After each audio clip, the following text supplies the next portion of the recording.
Oke, kita masuk ke sejarah perkembangan desain dan seni rupa. Nah, kita awali dengan contoh dulu nih. Contoh kita adalah ada lukisan berjudul The Scream oleh Edvard Munch tahun 1893. Lukisan ini menampilkan sosok yang sedang berteriak dengan latar belakang yang bergelombang dan warna-warna kontras yang mencolok. Ya, dan ekspresi kuat dan distorsi visual dalam karya ini mengekspresikan rasa ketakutan dan kecemasan, mencerminkan ketegangan emosional yang mendalam.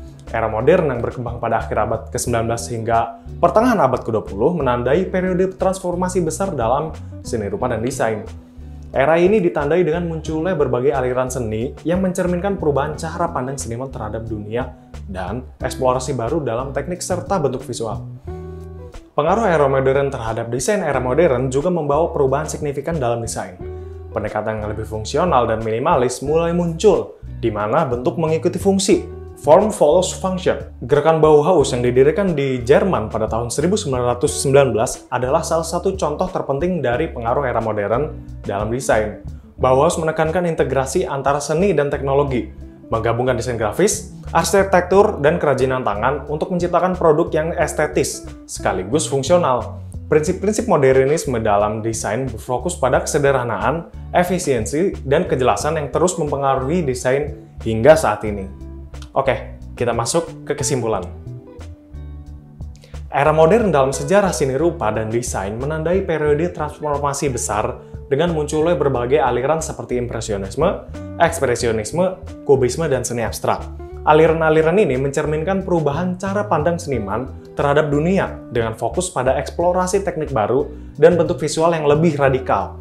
Impresionisme menekankan momen sesaat dan efek cahaya, sementara ekspresionisme mengedepankan ekspresi emosi yang kuat.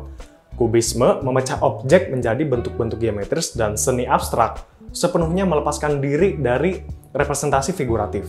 Era ini juga membawa perubahan signifikan dalam desain dengan pendekatan yang lebih fungsional dan minimalis. Gerakan Bauhaus di Jerman yang mengintegrasikan seni dan teknologi menjadi contoh penting dari pengaruh era modern dalam desain, menekankan prinsip kesederhanaan, efisiensi, dan kejelasan yang masih relevan hingga kini. Interaksi antar prinsip. Semua prinsip desain ini bekerja bersama untuk menciptakan komposisi yang harmonis dan efektif. Desainer harus mempertimbangkan bagaimana setiap prinsip saling berinteraksi untuk mencapai hasil yang diinginkan. Misalnya, keseimbangan dapat ditingkatkan dengan proporsi yang tepat, sementara penekanan dapat dicapai melalui penggunaan kontras yang efektif. Dalam prakteknya, desainer seringkali bereksperimen dengan berbagai kombinasi prinsip-prinsip ini untuk menciptakan desain yang memenuhi tujuan fungsional dan estetika. Oke, selanjutnya adalah pentingnya prinsip desain dalam proses kreatif.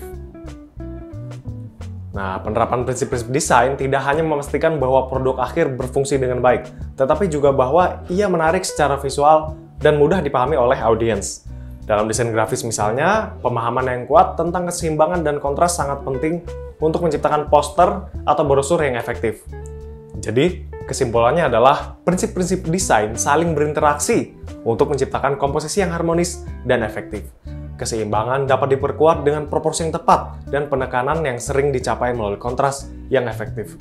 Desainer harus mempertimbangkan bagaimana prinsip-prinsip ini bekerja bersama untuk mencapai hasil fungsional dan estetis yang diinginkan.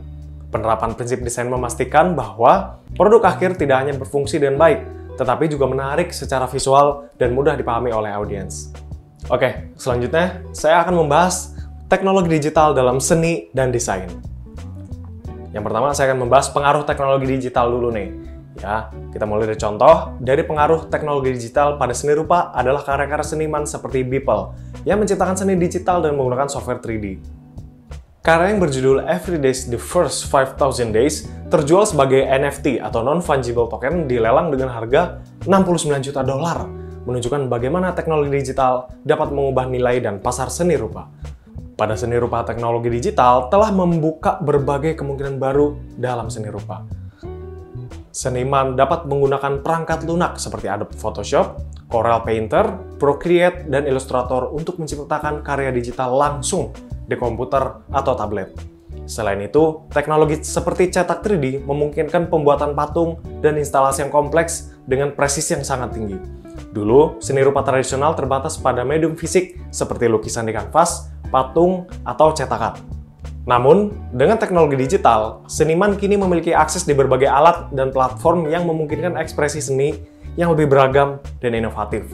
Teknologi ini memungkinkan seniman untuk bereksperimen dengan warna, tekstur, dan bentuk secara cepat dan efisien, tanpa batasan yang biasanya ada dalam media fisik.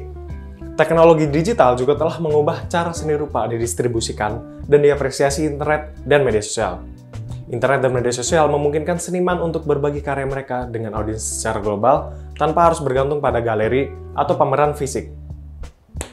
Platform seperti Instagram, DeviantArt, atau Behance menjadi tempat bagi seniman untuk memamerkan karya mereka, membangun reputasi, dan bahkan menjual karya mereka secara langsung kepada kolektor.